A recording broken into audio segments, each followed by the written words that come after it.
Hai, Assalamualaikum dan salam sejahtera. Selamat menonton ke My Zoo to You. Okey, beginilah keadaan zoo negara semasa Perintah Kawalan Pergerakan. Tiada pengunjung yang dibenarkan untuk masuk atau melawat ke zoo negara. Keadaannya sunyi sepi, hanya dengan bunyi haiwan-haiwan sahaja. Okey, untuk maklumat anda semua, hari ini saya akan membawa anda semua di dalam segmen My Zoo to You, yang mana saya akan membawa anda melawat ke zoo negara Malaysia secara maya. Okey, hari ini kita akan melawat beberapa spesies haiwan untuk saya perkenalkan kepada anda semua. Okey, maklumat anda semua, ini adalah peta zoo negara Malaysia secara keseluruhannya, yang mana zoo negara berkeluasan 110 ekar yang memuatkan hampir 3,000 spesimen haiwan dan 300 spesies haiwan yang terdapat di zoo negara Malaysia. Okey, di sini secara umumnya zoo negara telah ditubuhkan pada 14 November 1963, terlalu lama. Okey, zoo negara adalah zoo yang tertua di negara Malaysia. Okey, sabar tak? Tak sabar, jom kita melawat ke zoo negara Malaysia. Jom.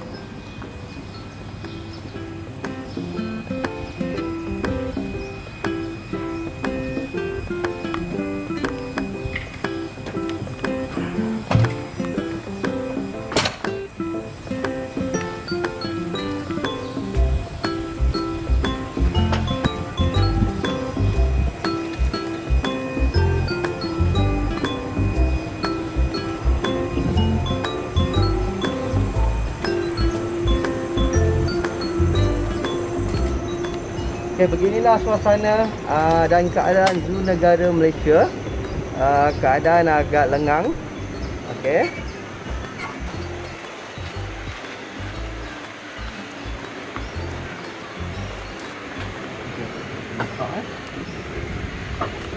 Let's go.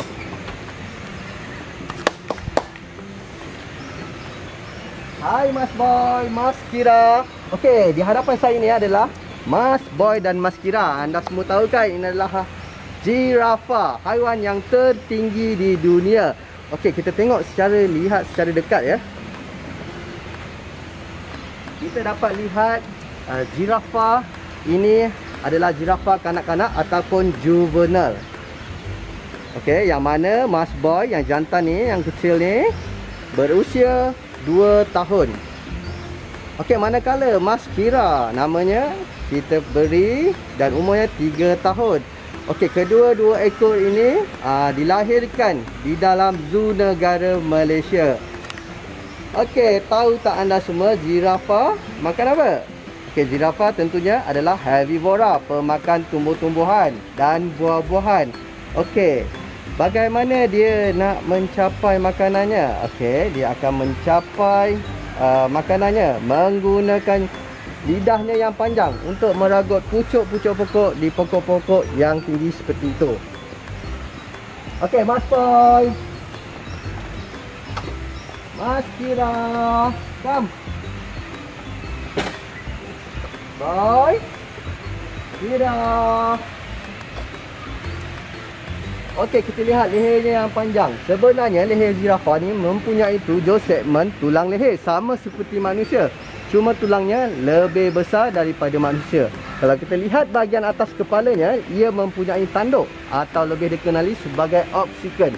Nampak tanduknya berbulu, bertujuan untuk melindungi dirinya daripada pemangsa.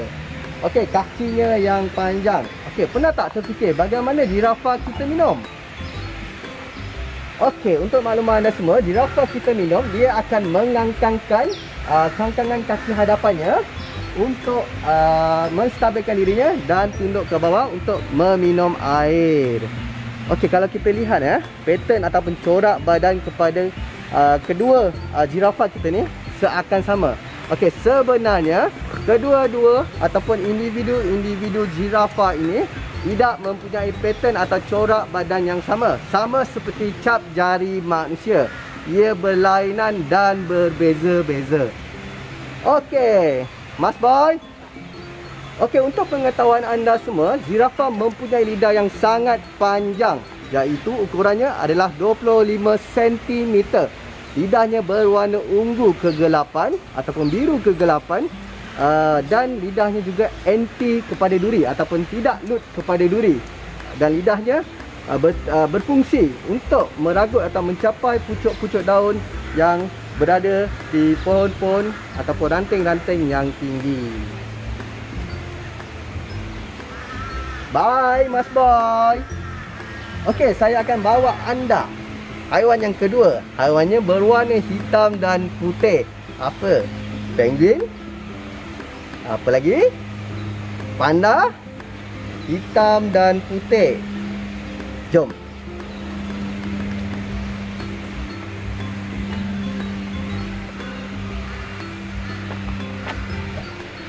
Okey, kita jalan kaki ya.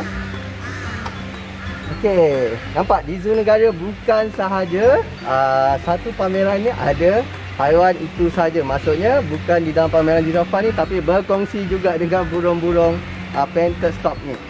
Selepas ni saya akan terangkan lebih lanjut berkenaan dengan burung painted stop ataupun burung botak coreng. Okey. Cik Amir boleh tunjukkan video-video.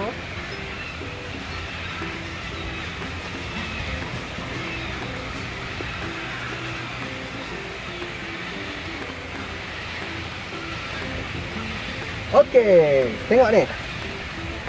Ketinggian saya hanya mencapai 130 cm, tetapi zirafah kita mencapai 380 cm. Okey, siapa tahu zirafah ni berasal daripada mana? Okey, zirafah sebenarnya berasal daripada Afrika.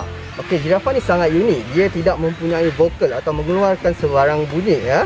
Yang mana ibu zirafah ataupun zirafah betina apabila ia melahirkan anak dalam keadaan berdiri sahaja, dalam beberapa jam kemudian anaknya mampu bangun dan berjalan dan aktif seperti anak-anak haiwan yang lain.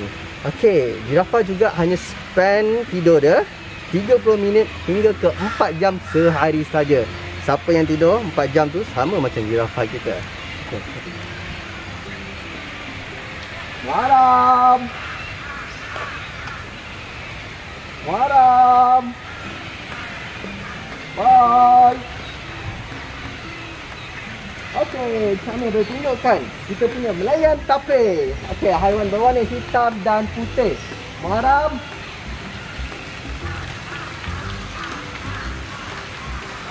Okey, ini adalah melayan tapir ataupun tapir, cipan, tenuk dan badak tampung. Okey, tapir ini adalah haiwan herbivora ataupun herbivore, pemakan tumbuh-tumbuhan dan buah-buahan. Okey, kebanyakan orang cakap tapir ini makan semut. Okey, bukannya tapir tak makan semut. Yang makan semut tu giant ant eater. Okey, tapir di dalam hidupan liarnya, ia tidak hidup secara berkeluarga ataupun berkumpulan. Dia hidup secara berasingan ataupun bersendirian. Okey, yang mana tapir mempunyai wilayahnya tersendiri. Okey, tapir jantan dan tapir betina, dan ia hanya bersama semasa musim mengawan sahaja. Okey, tapir mampu berjalan sehingga 60 km dalam masa sehari. Walaupun badannya yang agak besar tu, ia gemar mendaki bukit bukau dan turun daripada kawasan yang curam. Okey, untuk maklumat anda semua, terlihat di kawasan kepala atau muka dia, tapir ini mempunyai muncung ataupun snout ataupun hidung yang panjang. Okey, bertujuan untuk meragut makanan dia seperti tumbuh-tumbuhan, buah-buahan, dan juga snout tu berfungsi okey, seperti alat pernafasan ataupun snorkel semasa ia berendam dan berenang. Okey, tapir sangat gemar berendam ataupun berenang. Untuk makluman anda semua, tapir juga adalah haiwan nocturnal. Nocturnal tu maksudnya adalah haiwan yang aktif pada waktu malam. Okey, untuk kelebihan tapir ni kita tengok pada kuku kaki dia. Okey, kat sini saya tak dapat nak tunjuk sebab kita berada jauh dengan kita punya haiwan. Okey, tapir mempunyai 4 kuku kaki di bahagian hadapan dan 3 kuku kaki di bahagian belakang.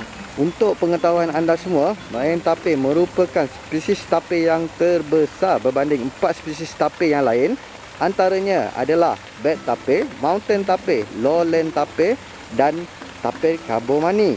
Melayan tapir juga merupakan satu-satunya spesies tapir yang mempunyai dua warna, iaitu hitam dan putih. Ia juga merupakan spesies tapir yang terbesar antara spesies tapir yang lain. Okey, yang mana Melayan tapir hanya kita boleh jumpa dekat luar ataupun hidupan liar di Malaysia, Thailand dan Indonesia. Okey. Keadaan tapir buat masa ni memang keadaannya sangat terancam, yang mana tapir ini kehilangan tempat tinggal ataupun habitatnya, iaitu hutan bukit bekau yang didiami oleh tapir telah dimusnahkan. Okey, so tapir kehilangan tempat tinggal apabila ia masuk ke tempat pembangunan ataupun penerokan manusia, ia dibunuhlah, dilanggar, diburu dan sebagainya.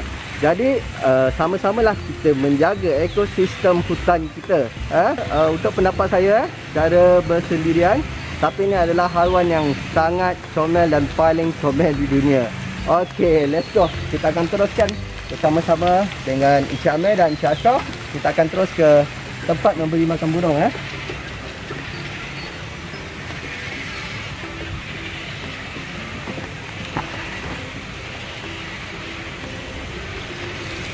Okey, sekarang baru saja pada pukul 10 pagi ya.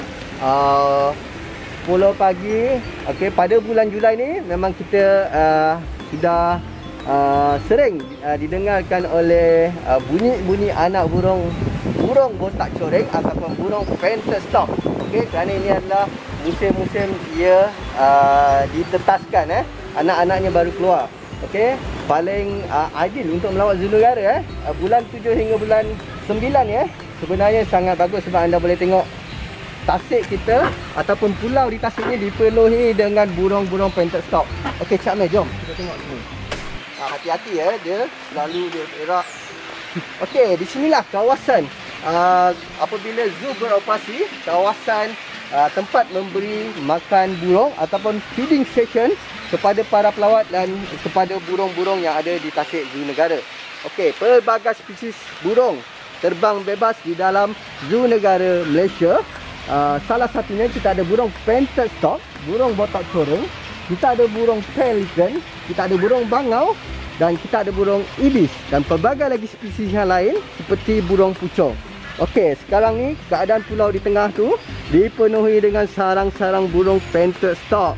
Okey, ia yang mana burung painted stock jantan ataupun burung botak coreng dalam bahasa Melayu mempunyai 3 warna burungnya. Yang mana jantan akan keluar pergi cari ranting pokok untuk buat sarang, dan betina akan visit sarang tersebut dan mengawan dan mengeluarkan telur dan menjaga telurnya sehingga menetas. Okey, selesai je burung ni. Saya nak tunjukkan burung yang kedua terbesar di dunia. Okey, jom. Okey, anda semua pasti teringat nostalgia. Ini adalah kerusi. Kerusi yang mana tempat berlakonnya Allahyarham Tan Sri P. Ramlee bersama-sama dengan cikgu. Anda tahu di dalam cerita Masa-Masa Manis. Okey, jom kita tengok burung yang kedua terbesar apa dia.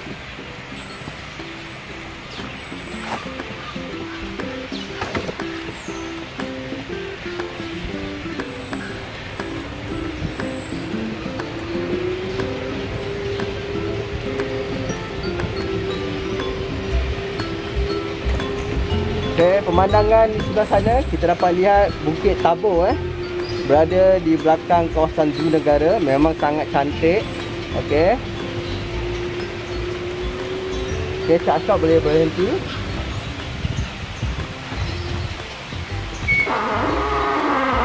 Okey, Cik Amir boleh tunjukkan burung yang kedua terbesar.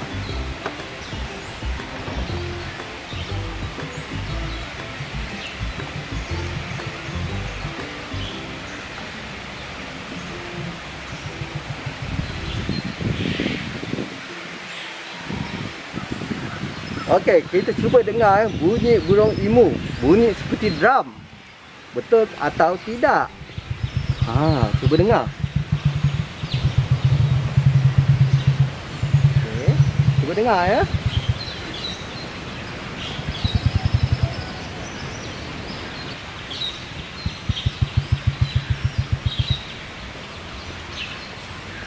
Okey, untuk pengetahuan anda semua, ini adalah burung emu burung kedua terbesar yang berasal daripada Australia.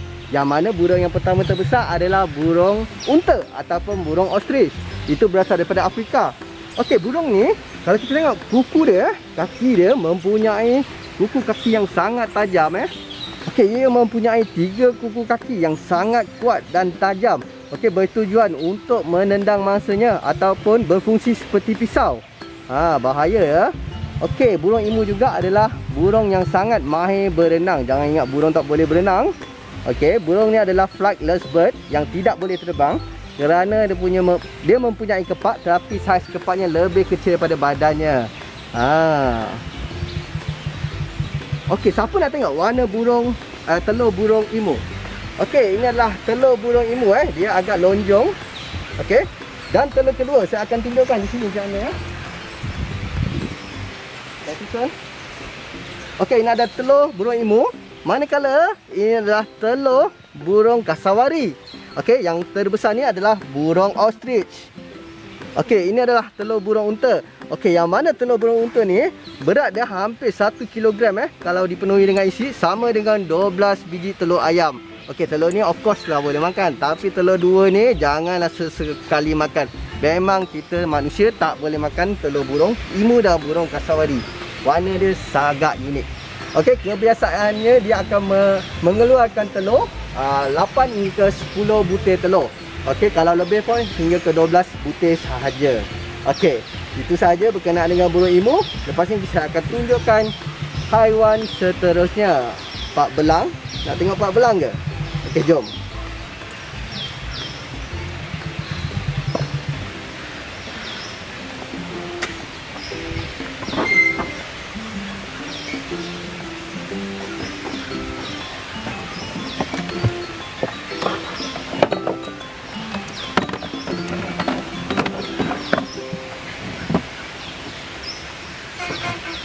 Okey, di zoo negara juga bukan sahaja haiwan-haiwan yang kita mempunyai koleksi haiwan, tetapi kita juga mempunyai koleksi tumbuh-tumbuhan seperti pelbagai pokok-pokok besar, pokok jati, pokok meranti, pokok pohon jejawi.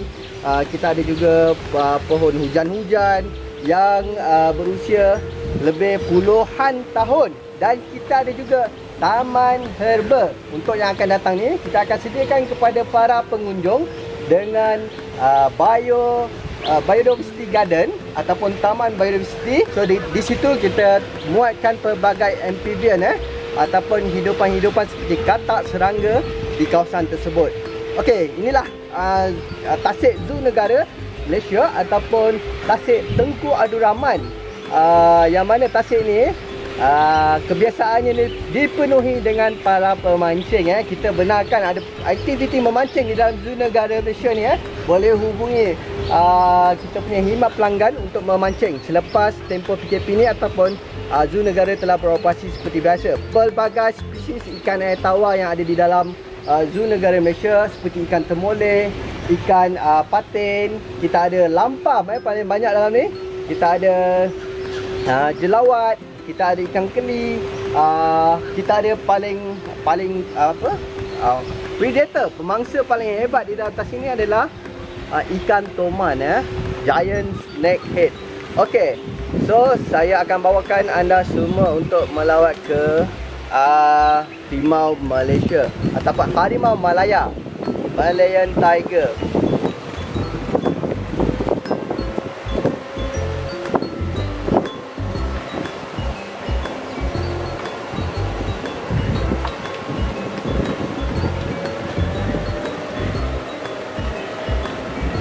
Agak sejuk di dalam zoo negara kerana penuh dengan tumbuh-tumbuhan, okey, hijau.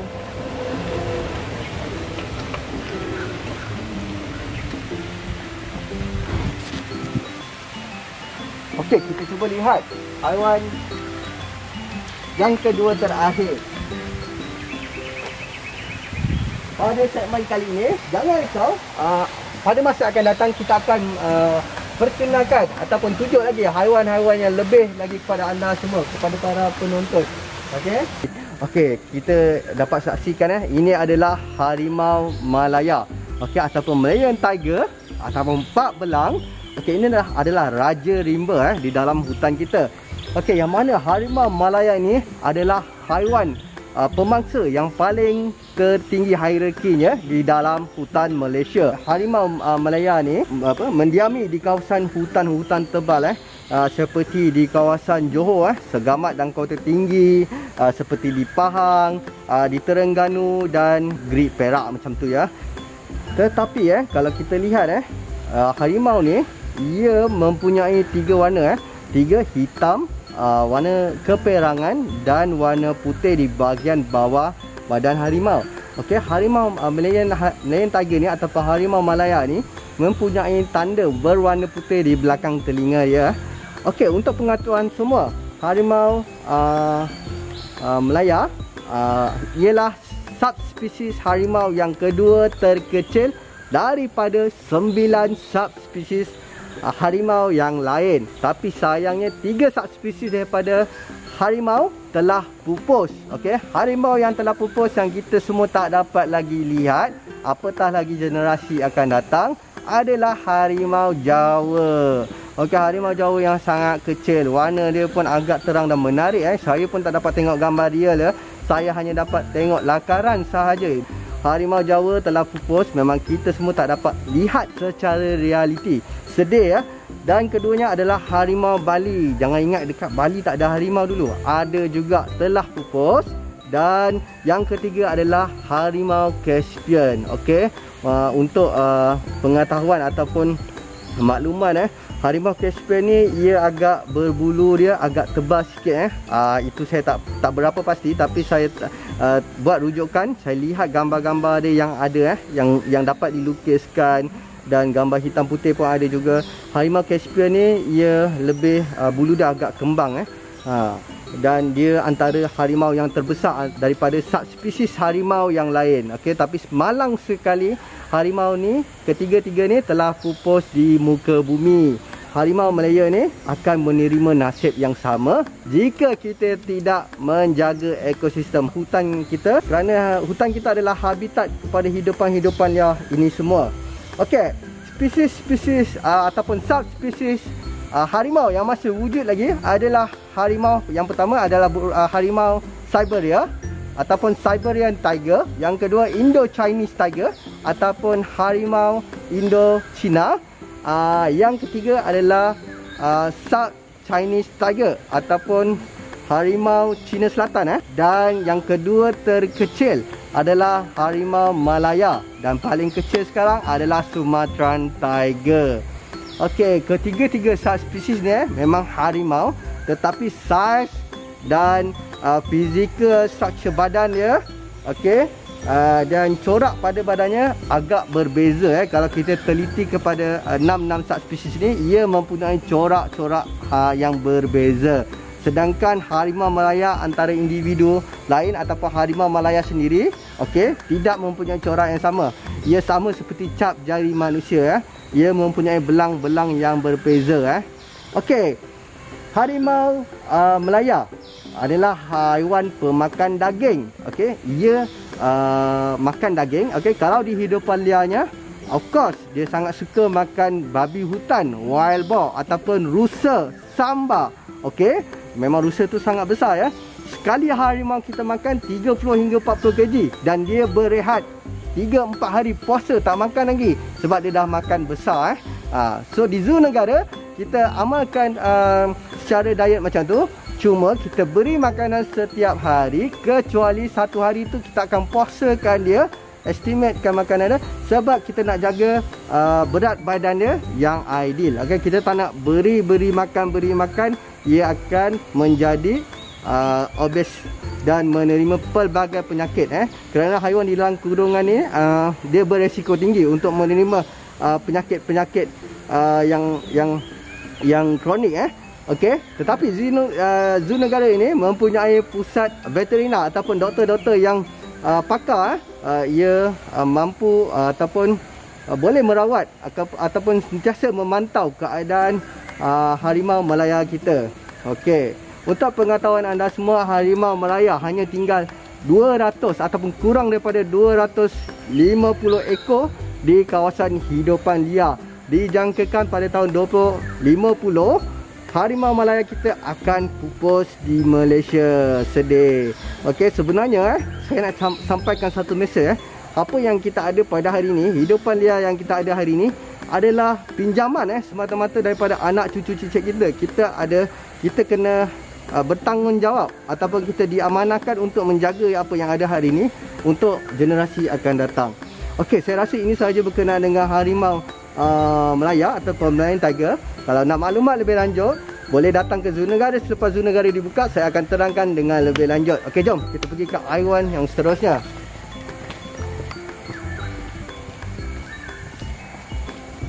Let's go inside, man. Okey, di sinilah kawasan persimpangan untuk ke Giant Panda Complex.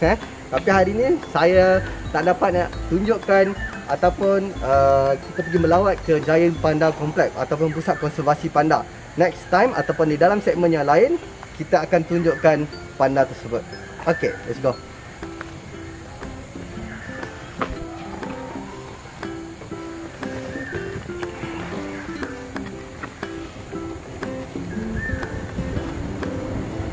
Zoo Negara memang sangat luas. Pelbagai section, pelbagai spesies haiwan ada di Zoo Negara. Okey, jangan risau kalau datang atau melawat ke Zoo Negara. Kita ada perkhidmatan tram. Boleh gunakan perkhidmatan tram di Zoo Negara. Okey, kalau nak berjalan di dalam Zoo Negara ni hampir 2 jam. 2 jam baru cukup nak melawat ke keseluruhan haiwan. Okey, ini adalah rimba reptile. Okey, telah dibuka kepada para pengunjung. Okey, nanti segmen akan datang. Kita akan pilih satu episod atau segmen. Kita akan terangkan berkenaan dengan spesies-spesies reptil di Zoo Negara Malaysia. Okey, anda semua jangan lupa untuk subscribe channel YouTube Zoo Negara Malaysia.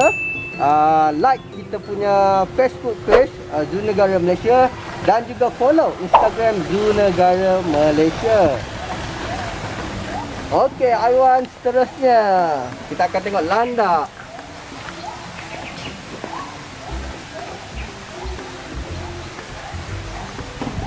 Okey, kita akan tengok landak raya ataupun Malayan porcupine. Okey, yang mana landak raya ini berasal daripada Southeast Asia, Asia Tenggara. Okey, ia tinggal di kawasan tropical rainforest, kawasan hutan hujan kita. Okey, walaupun landak ni besar kecil, ia boleh berjalan sehingga 15 km setiap malam untuk mencari makan. Okey, kenapa setiap malam? Sebab landak ni sebenarnya nocturnal, ialah haiwan yang aktif pada waktu malam. Untuk maklumat anda semua, landak ialah daripada family tikus. Rodent family. Okey, kalau kita tengok rupa dia memang seperti tikus, cuma lebih besar dan berduri. Okey, adakah duri landak boleh menembak mangsanya? Cuba teka. Okey, lihat landak kita sedang makan. Okey, kita pergi dengan lebih dekat. Okey, kita tengok badan landak mempunyai duri. Okey, apabila dia berasa terancam, dia akan mengembangkan duri belakang ataupun duri badannya. Okey, seperti itu. Dia akan kembang. Okey, ini adalah salah satu pada tangan saya ni ada duri landak. Sekejap lagi saya akan tunjukkan. Okey, soalan saya tadi, bolehkah duri landak ni menembak mangsanya?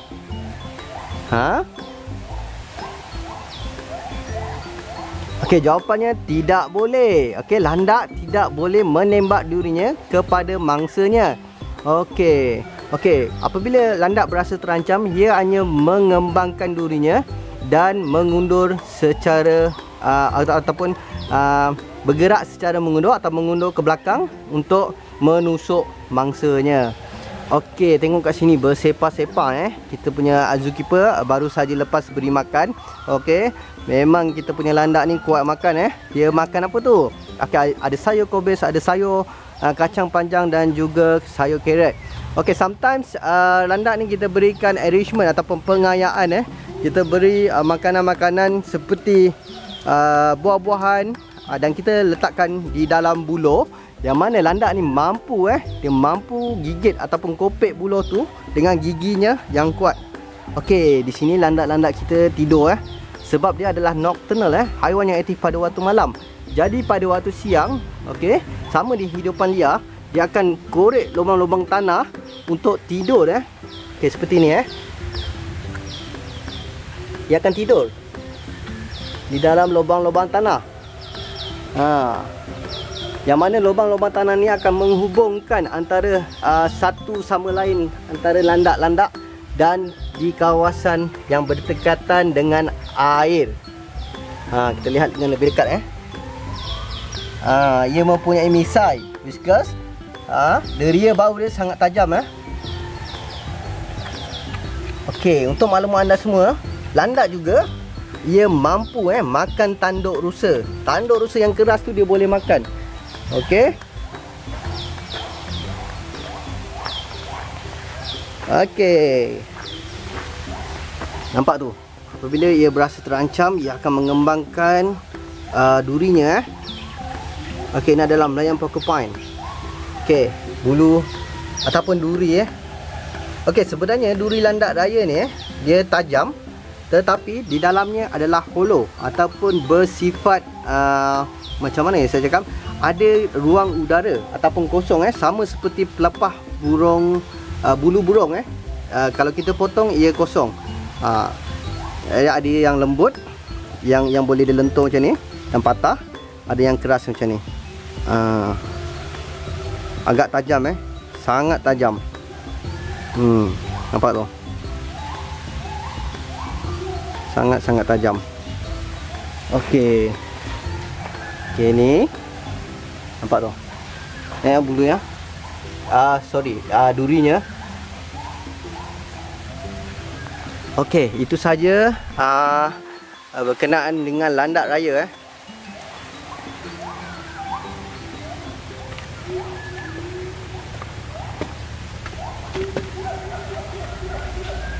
Okey, saya rasa sampai di sini saja segmen pada hari ini. Okey, jangan lupa untuk subscribe channel YouTube Zoo Negara Malaysia, Zoo Negara Malaysia dekat, dan juga follow kita punya Instagram Assalamualaikum dan salam sejahtera. Maaf jika saya ada terkurang dan terkasar bahasa ataupun dalam cara penyampaian saya tidak berapa jelas. Mohon maaf daripada saya dan kita jaga kita.